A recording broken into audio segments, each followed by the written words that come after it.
Hello and welcome to Maths with Jacob. This lesson will focus on nets of prisms.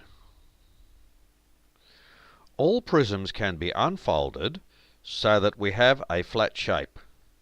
When this flat shape is folded again, we end up with the original prism.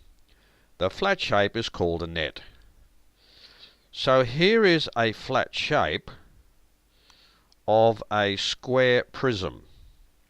The reason it's a square prism is the top and the bottom are in the shape of a square. And this is the net of a square prism. Here is a rectangular prism.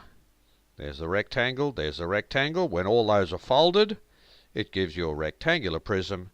So this is the net of a rectangular prism.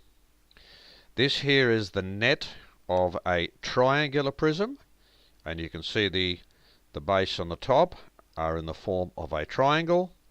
So when it's folded, you get your normal triangular prism. Here we have a pentagonal prism because this shape is a pentagon. So the base is a pentagon, the top is a pentagon, and you have 5 rectangles here. When they're all folded over, and this is folded up, and that's folded down, you get a pentagonal prism. And it's exactly the same here. This is a hexagonal prism, and they are all the sides, 1, 2, 3, 4, 5. So you've got your 6 rectangles, the top and the bottom in the shape of a hexagon. So that's the net of a hexagonal prism. And you can see here, this is the net of an octagonal prism.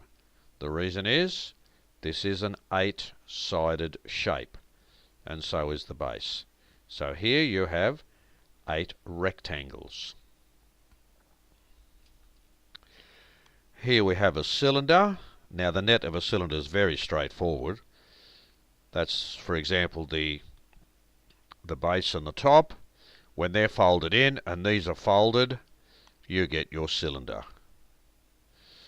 Now this is not very common here, the trapezium prism. I thought I'd just put that in for you. That's called a trapezium there. It's a 4-sided figure where that side is parallel to that one. And it's the same exactly on that side. So when this is unfolded, that's what it looks like. And when you fold it up, you end up with your trapezium prism. This here is an L-shaped prism. So you can see that the L shape there, and then as you go across there, the other side is exactly the same. Now here is the net. This is a very tricky one. I've actually had to draw this so you can see it's a little bit rough. But there's the L shape and there's the L shaped. Okay, those 2 sides there represent the back and the bottom side there. And those 4 sides, 1, 2, 3, 4, they represent 1, 2, 3, 4. Okay, so that is the net of an L-shaped prism. And if you fold that up, you'll end up with this object here.